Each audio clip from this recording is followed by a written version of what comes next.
Prochain climat, je vais faire ça. Et Asia, les Réalo, tout le monde retirer la joie. Mais est-ce que vous voyez un clip fait avec l'IA? C'est pas mal, non? On ajoute ta musique. Oui, élégant. Tu es contente? Très. Voilà. Moi, j'aime beaucoup. Vraiment. Avec l'IA? Oui. Je pense que même le son de ténor, là, Ada a fait un mélange entre la réalité et l'IA. Le son de ténor, j'oublie le titre. Là où il s'adressait à Imra, là. Ah oui, rap, là. Oui. Oh, j'ai vu le titre. C'est Raïm. Voilà, Raïm, le titre. J'étais fait par tout le crew. Le son était violent et Ada, quand il s'est énervé sur le clip. Le clip était superbe. Alors, on va parler maintenant d'entrepreneuriat. Est-ce que l'entrepreneuriat jeune aujourd'hui, c'est un choix ou une contrainte?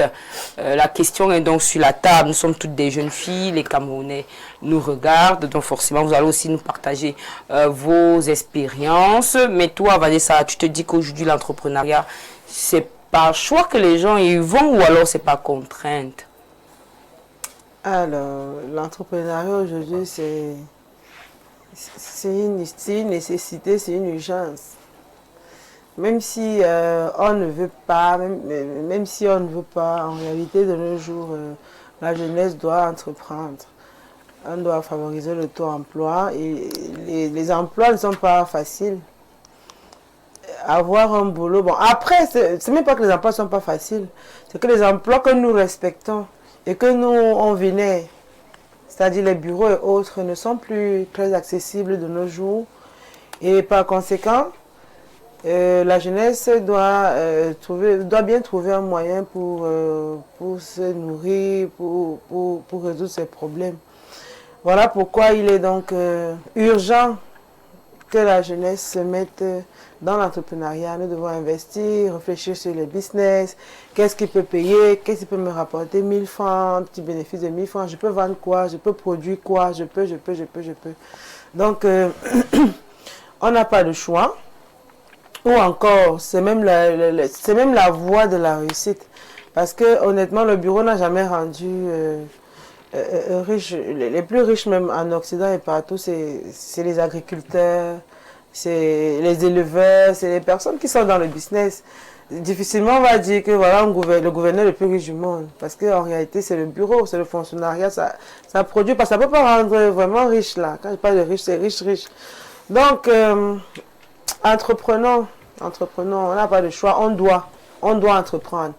Non seulement on va résoudre nos problèmes économiques, nos problèmes de famine et autres, mais aussi on va développer notre pays par l'entrepreneuriat. C'est vrai, hein, c'est vrai que le développement d'un pays passe par l'entrepreneuriat, mais est-ce que les gens vont alors comprendre? Tout le monde veut être appelé DG ou... Sorti de l'ENAM. Voilà. On appelle comment là, excellence, tout le monde veut les titres. Voilà, tout le monde veut les titres. Karine, aujourd'hui elle dit que ce n'est ni un choix ni une contrainte, c'est une urgence même, parce que le Cameroun en a besoin. Est-ce que tu partages ton avis? Je parlerai de contraintes. Contraintes, oui. Surtout dans un contexte où l'accès à l'emploi n'est pas chose aisée, ça ne court pas les rues. Vous allez voir des jeunes qui se retrouvent en train d'entreprendre parce que ce n'était pas d'abord leur premier choix. Lorsqu'on est jeune et que nos parents financent nos études, ils ne nous disent pas que après la réalité des diplômes, il y a une autre réalité. C'est celle maintenant de trouver un emploi décent. Voyez? Donc, généralement, un jeune sait qu'il fréquente. Lui, dans sa tête, c'est que dès qu'il aura ses diplômes, il va postuler une première fois et puis sera recruté. Sauf que la réalité sur le terrain, c'est pas ça. Donc, on a souvent vu des jeunes qui se retrouvent, qui migrent ou alors qui se retournent vers l'entrepreneuriat parce que au premier abord, les concours, ça n'a pas donné. Les demandes d'emploi dans les entreprises privées, tout ce qu'on veut, ça n'a pas donné. Dans les structures parapubliques, alors on a l'impression que c'est close là-bas. D'accord? On ne sait jamais comment les recrutements se passent là-bas. Parce qu'au moins les autres trucs là, ils vont quand même le concours. Oui, un peu espoir. Oui, vraiment. Dans les entreprises privées, même encore, ton dossier même peut être réceptionné. Alors que Je ne sais pas si c'est un mythe, si c'est vraiment ce qui se passe, mais lorsque vous postulez dans les entreprises parapubliques, c'est comme si votre dossier reste seulement au niveau du courrier. Ça ne monte jamais. S'il n'y a pas une recommandation, s'il n'y a pas quelqu'un qui porte votre dossier, si vous n'avez pas un parrain, si vous n'avez pas si vous n'êtes pas porté par quelqu'un aussi, par quelqu'un d'un certain acabit, c'est un peu difficile. Donc, après tous ces échecs-là, pour ne pas, je ne sais pas, tomber peut-être dans ce qu'on voit comme délinquance là dehors, il y a des jeunes qui choisissent d'entreprendre. Là, maintenant, ce n'est plus un choix. C'est pas contrainte. Oui, on est dans la contrainte parce qu'il faut bien vivre.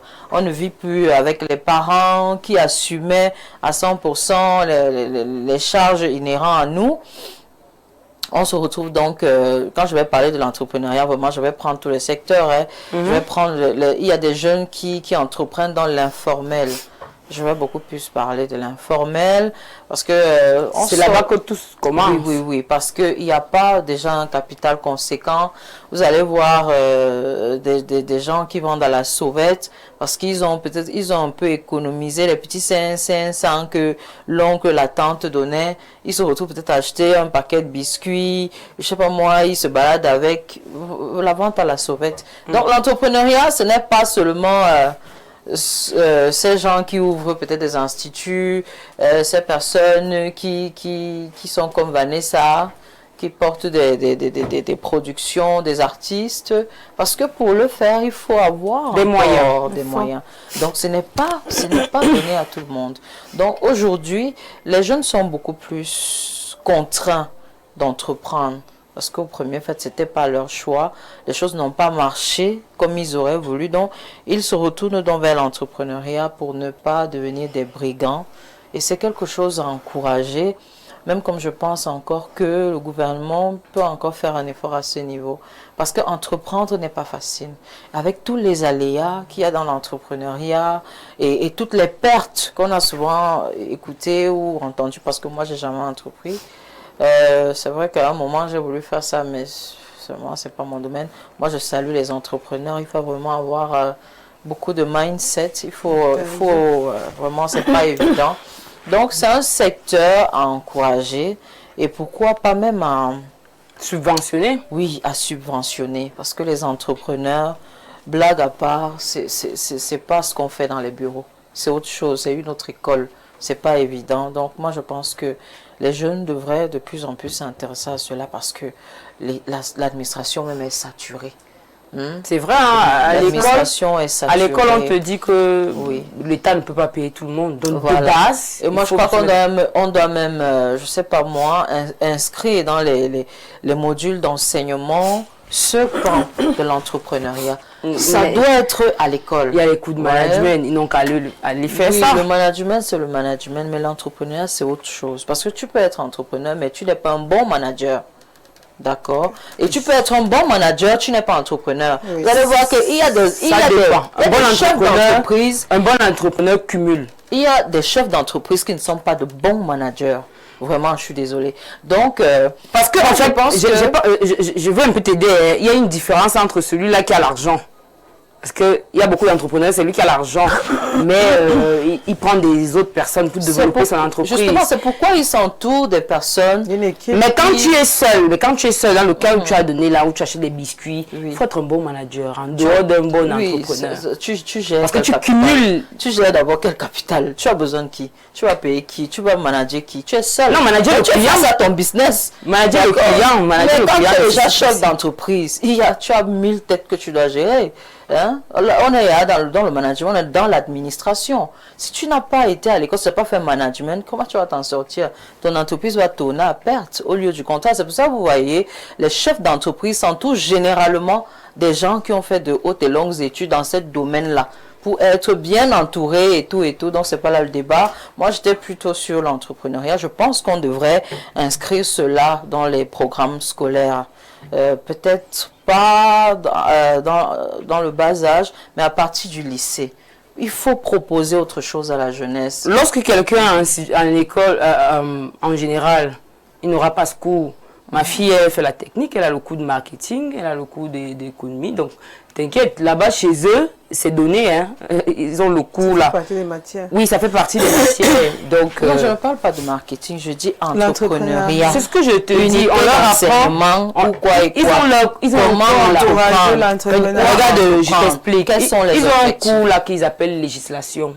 Ce cours leur apprend ça. C'est pour ça que je dis qu'en technique, ils ont beaucoup plus ces cours-là parce que c'est ça que je dis qu'ils ont on leur apprend. Moi, je n'ai pas fait technique, hein. Moi, je parle J'ai en vu tant ça que chez ma généraliste. fille, Comme en moi, fait. j'ai Donc, tu aimerais qu'on mette ça la chez les générale. généralistes? C'est tout le monde, en fait, toute la jeunesse, pour les gens inculquer ça. D'accord. Dès le bas La âge. jeunesse en général, à partir de 6e, à l'université, tout ça, On enlève doit, même l'histoire pour géographique. que les enfants Non, c'est utile. commencer un peu à déconstruire l'idée selon laquelle, lorsqu'on sort de l'école, on Ouais, doit au bureau. absolument entrer dans la fonction Alors, publique. Marilyn, est-ce que ça, c'est pas les affaires de Yaoundé doigts là? Parce que les gens qui sont dans d'autres villes ne pensent pas comme ça. Il faudrait pas qu'on reste à Yaoundé. On se dit, tout le monde veut être au gouvernement, hein, tout le monde ne veut pas faire les concours. Il y a des petites villes et il y a toutes les villes là. Ils ont un fonctionnement différent des grandes villes. Est-ce que c'est pas un problème des grandes villes? Ça, c'est qu'elle dit là. Non, c'est un problème de tout le monde. Parce que Tout le monde vient vraiment faire les concours. non, je m'explique. Il ne faudrait pas qu'on se mente bien, qu'on soit hypocrite. Parce que tout le monde a un idéal dans la vie. L'idéal, c'est quand quelqu'un reste comme ça, quand il dit que je vais aller, j'aurai mon boulot, automatiquement, lorsqu'il parle de boulot, il matérialise Un matricule. un matricule, il se Exact. voit dans un bureau, il se voit dans des conditions assez favorables parce que lorsqu'on entreprend, laissez-moi vous dire, ce n'est pas du miel, ça dit c'est dur. Il faut avoir du cardio parce que tout le temps on est face à des obstacles que si tu n'as pas la passion de ce que tu veux faire, tu vas échouer, tu vas abandonner. Parce qu'il y a de ton argent que tu mets, il y a de ton temps, il y a de ton énergie, il y a de ton aura. Ça dit que tu mets, c'est 10 en 1. Donc, en aucun cas, lorsqu'un jeune est assis, lorsqu'il rêve, il ne rêve jamais, il ne se voit pas en Il train rêve de- au gouvernement. C'est ça. Pas le gouvernement. Il Il fait rêve- des concours et tout, il rêve gouvernement. Oui, Je les prends le gens cas des- réalisent ça. les gens Oui, de l'Ouest oui. là, et ils font le commerce tôt, hein. Je dis ceci. Oui, mais ça ne les empêche pas de faire des Parce concours. qu'ils n'ont pas Je le dis choix. ceci. Il y a même des acceptent. gens qui sont dans des bureaux mais qui font le commerce à côté parce que le commerce en ce moment devient comme une option B. Mais depuis Parce que l'argent n'est pas beaucoup. mais depuis ma voix, mais à la base, tout le monde a son idéal. Alors tu dis que quand je vais vers le boulot, tu te vois dans une voiture, Je vais faire les nains, dans je vais faire un la bureau, police. tout le monde est dans l'idéal d'un bureau et d'une administration. D'un matricule. C'est notre triste réalité. Je pense donc que j'étais la seule hein, à ne pas vouloir faire de concours.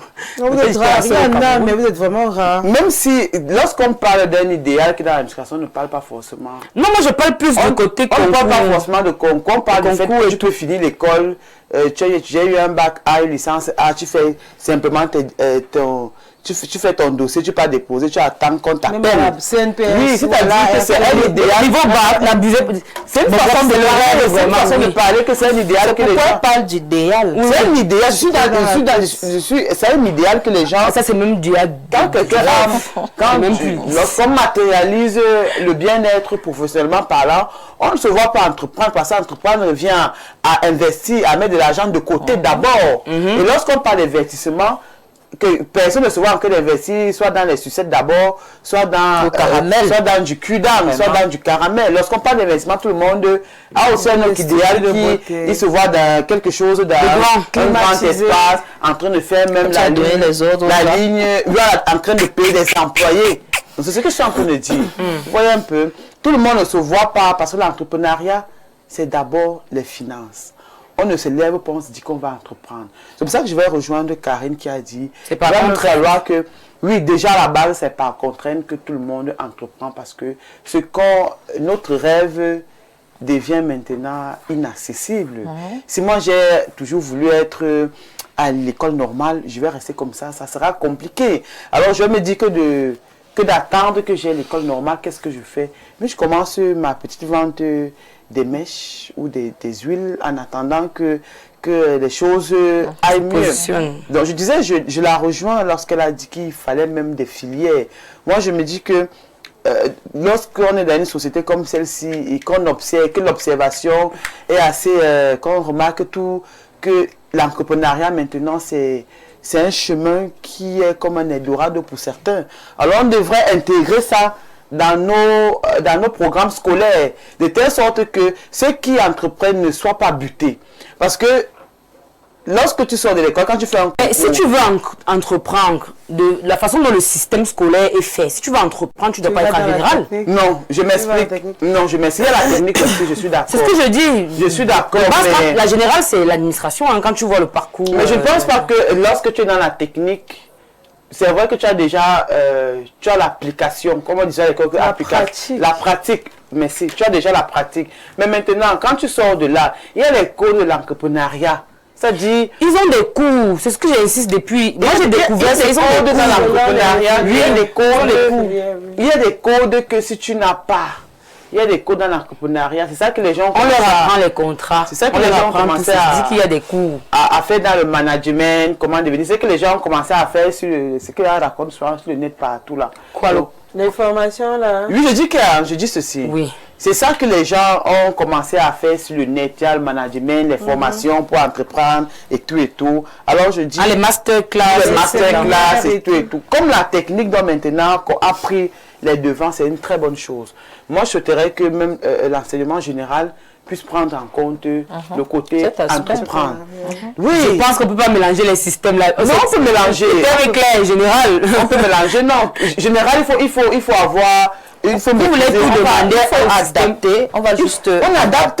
Ajouter par exemple quel cours là-bas. Non, c'est pas nous qui proposons. Non, c'est pourtant les personnes qui je veux dire quoi, qui conçoivent, élaborer un plan, imagine qui a un cours comment entreprendre. Ça veut dire que tu grandis déjà sachant que je peux acheter un paquet de incroyable pendant les vacances. Qu'est-ce qu'il faut en général alors cet enfant? C'est l'orientation qui a été mal faite. Non, mais pendant les c'est le rôle de l'orientation. Oui, l'orientation c'est pas notre rôle. C'est ça qu'on dit qu'on souhaiterait. C'est une proposition.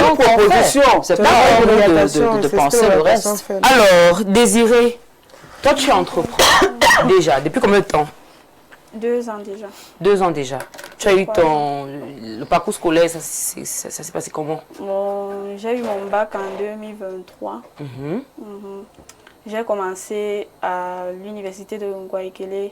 Quelle filière? Biosciences. D'accord. Justement, que tu as un bac D? Oui, j'ai un bac D. Justement, mon rêve était d'être d'abord médecin. Ok. Neurologue plus précisément. Mais j'ai vu le niveau était élevé parce que pour faire le concours du CUS là, c'est high comme on dit au quartier. Il faut avoir combien de moyenne? Il ne faut pas la moyenne, il faut juste être le meilleur. Et maintenant on choisit. Oui, donc j'ai voulu d'abord faire ce concours, après j'ai dit, ça ne sert à rien de dépenser l'argent. Donc, entre-temps, pendant que je faisais mes cours en Ngouaikele, je me suis lancée directement dans les cours, je donnais cours de répétition au quartier. Oui, je donnais cours de répétition à une petite fille là. Et mon premier salaire, c'était, je pense, 7 000. Le mois? Oui, 7 000 à la fin du mois. C'est donc comme ça que je parle de ça même à une de mes copines. Elle s'est même moquée de moi. Elle me dit que comment tu peux accepter 7 000 avec toute l'école que tu as fait là. Tu prends 7 000 à la fin. J'ai dit, ah, c'est le début. Et directement, ma première paye, j'ai retiré 2 000. J'ai acheté le jus, j'ai fait ce qu'on appelle le salaka. J'ai acheté le jus à papa et maman et à mes petits frères. Et les 5 000 qui sont restés, j'ai fait les croquettes. D'accord. Oui, j'ai fait les croquettes. Et entre-temps, je vendais ça au campus. Donc, quand le cours finissait, je me lève, je marche avec mon sac de croquettes. Je dis qu'il y a les croquettes, il y a les croquettes. C'était tellement compliqué et honteux même. Tellement honteux. Mais je savais ce que je cherchais. Je savais que si je ne le fais pas, personne ne pouvait le faire à ma place. Donc, je dirais qu'entreprendre jeune, c'est une contrainte, mais on reste là-dedans par choix. Parce que tu peux entreprendre et ça ne marche pas, tu jettes l'éponge. Exact. Oui. Donc, entreprendre, c'est une contrainte et on reste là par choix. Mais dans mon cas, c'est d'abord une passion. J'ai toujours aimé le commerce. Depuis petite, je me souviens, ma mère était partie au marché, nous avait donné 200 argent de bénis. Pour nous, c'était beaucoup. J'ai pris les 200 là, je suis partie acheter les arachides au marché. Les arachides qui ont encore la coque là. J'ai lavé, j'ai fait bouillir et je suis venue poser ça devant la maison. Et c'est passé. Mais mon père ne voulait pas, il disait que oh, tu es encore jeune, je ne veux pas entendre que tu vends les trucs comme ça. Mais en cachette, je faisais quand même les petits trucs, je vendais les chips à l'école. Il y avait une femme qui vendait les chips de 50 le sachet. je prenais, je revendais à 75. Donc je ne faisais même pas trop ça pour l'argent, juste parce que j'aimais. Et maintenant, quand je suis arrivée à Ngouaïkele, c'est donc là que j'ai su que si je n'entreprends pas, je ne vais pas m'en sortir. Alors, tu es également étudiante. Oui. Créatrice de contenu, je vais me concentrer un peu sur le côté étudiant. Tu étudies quoi? Bon, justement, non, justement, après 1 an en Ngouaïkele, j'ai préféré laisser, je me suis lancée dans une formation. Parce que je pense que c'est mieux les formations. Parce Bien que, sûr, oui, c'est votre travail. Pratique. Niveau bac, vous aurez du 10 aux enfants. Mais c'est ce qu'on fait. Mais pourquoi les gens n'écoutent pas? Les parents sont têtus, je sais. Oh. Il y a des parents que l'enfant a 5 en maths, que mon enfant doit être médecin. Voilà. Incroyable. En fait, Oui. et je fais dans une formation en installation et maintenance des systèmes solaires photovoltaïques. Donc, l'énergie solaire. Ok. Et je suis toujours, bref, en juillet, on va reprendre. Là, ce sont les congés. Ok. Donc, je continue la formation. D'accord. Donc, en fait, je suis apprenante. Ok. Apprenante. Et aujourd'hui, tu vends toujours les caramels ou bien tu vends autre Non, chose? je ne vends pas les caramels. Tu m'as dit que tu vendais quoi, savon ou l'huile? Les savons, tout ce qui concerne la cosmétique. Ah, d'accord. Ok. Tu as évolué. C'était faux de qui? Ah ouais? Ok, c'est pas grave. Alors, dans ce qu'on disait, ils sont derrière la télé à attendre que le gouvernement fasse. Moi, j'ai noté quelques points de manquement.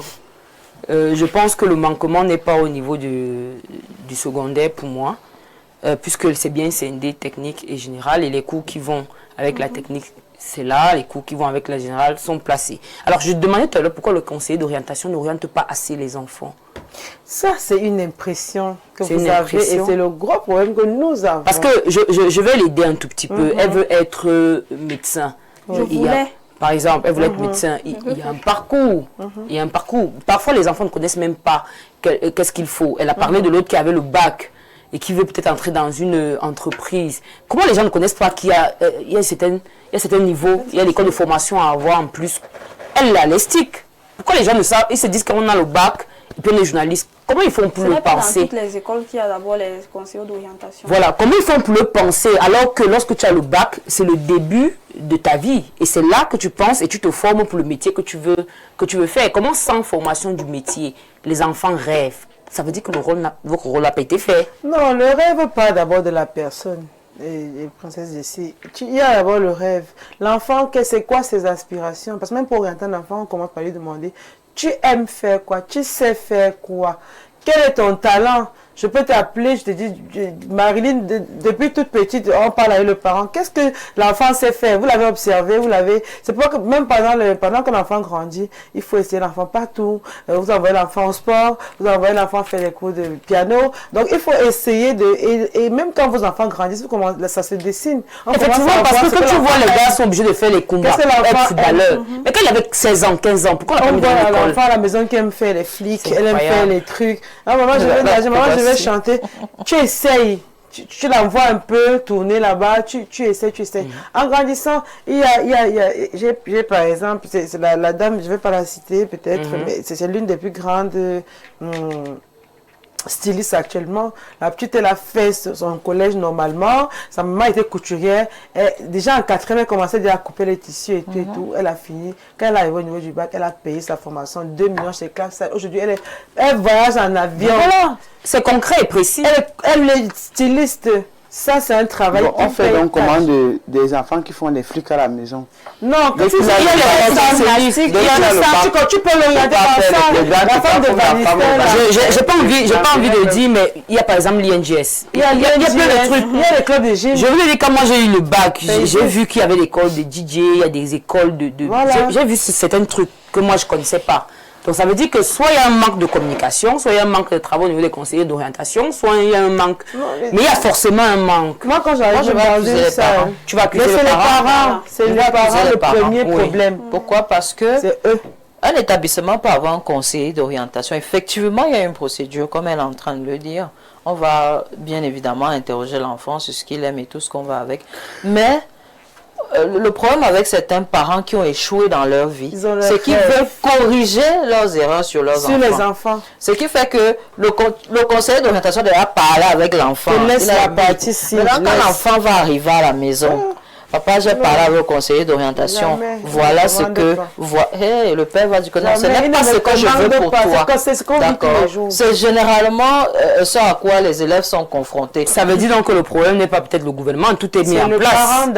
C'est tout est mis en train d'évoluer dans la discussion. Donc c'est pour cela que moi je dis, s'il faut établir les responsabilités, les parents sont les premiers responsables de ce manque d'orientation. Parce que les établissements font leur travail. Maintenant, à la maison, le parent dit non, moi je veux que tu sois pilote, par exemple. Alors que l'enfant a fait droit à cause de mes parents, je voulais faire banque de finance.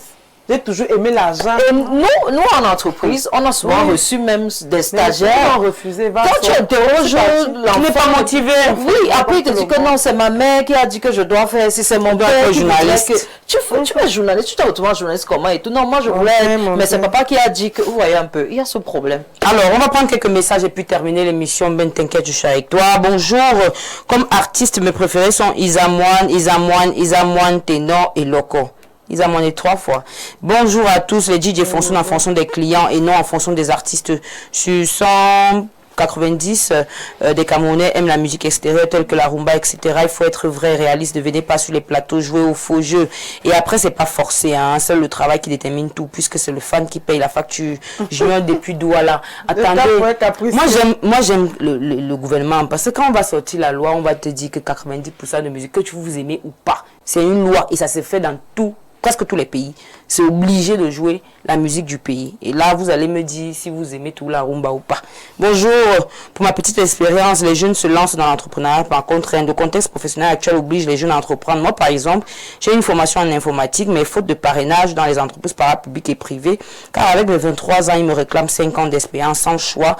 Je me suis lancé dans l'agriculture aujourd'hui, je ne me plains pas, je remercie même ces entreprises de m'avoir refusé. Dylan depuis Obala. Bonjour, non, c'est trop long. Pas dormir. Rodrigue, d'accord, c'est un peu long. Bonjour à tous sur le plateau, j'espère que vous allez bien. Vos idées sont très bien, mais il faut comprendre, beaucoup de jeunes Camerounais sont diplômés, certains ne sont pas diplômés parce qu'il y a de boulot et surtout Cameroun. Il faut toujours avoir quelqu'un devant et c'est pas normal. C'est pourquoi les jeunes font des jeux bizarres comme les paris et c'est normal que la jeunesse soit dans les motos. Non, c'est un peu ramassé. Ta meilleure amie Kamdel était d'abord Bamileke. Il y a de quoi tu devais avoir l'esprit du commerce. C'est Yvan. Ah d'accord, tu te connais très bien. C'est vraiment. Tu te connais très bien apparemment. Mais c'est pas par rapport à mon ami que j'ai été obligée d'entreprendre. C'est d'abord moi. Elle-même. Moi je le trouve impertinent. Il n'a pas à dire ça. Vraiment. Moi je le trouve impertinent. Moi aussi. À quel rapport il fait d'abord? Ça n'a vraiment pas de sens. Non, c'est parce que les gens de l'Ouest aiment le commerce. Forcer une étudiante belle comme ça d'aller vendre les chiffres d'un enfant, c'est un courage. Hein. Alors, merci en tout cas. C'est un courage. Aujourd'hui, on a parlé, on est clair là-dessus, on a dit que c'était une contrainte. Donc, on va inviter quelqu'un des universités. Il nous faut quelqu'un des universités. Pourquoi on parle de pourquoi est-ce que dans les universités camerounaises, il n'y a pas de parrainage. Dans d'autres pays, quand tu as fait un diplôme, quand tu as eu un diplôme dans une école, l'école te recommande à une entreprise, surtout les meilleurs, comme Karine disait. On prend les meilleurs, on les recommande dans les entreprises. Et c'est pour ça que lorsque tu es sorti de peut-être Harvard, Yale, c'est automatique, tu travailles. Donc, on va questionner pourquoi là-bas, ici au Cameroun, c'est pas fait. Quel est l'avantage de venir dans vos écoles même? Pourquoi on doit même venir se former là-bas? On doit se poser cette question. Merci à tous les téléspectateurs. Merci à toi, ma chérie, pour ton expérience.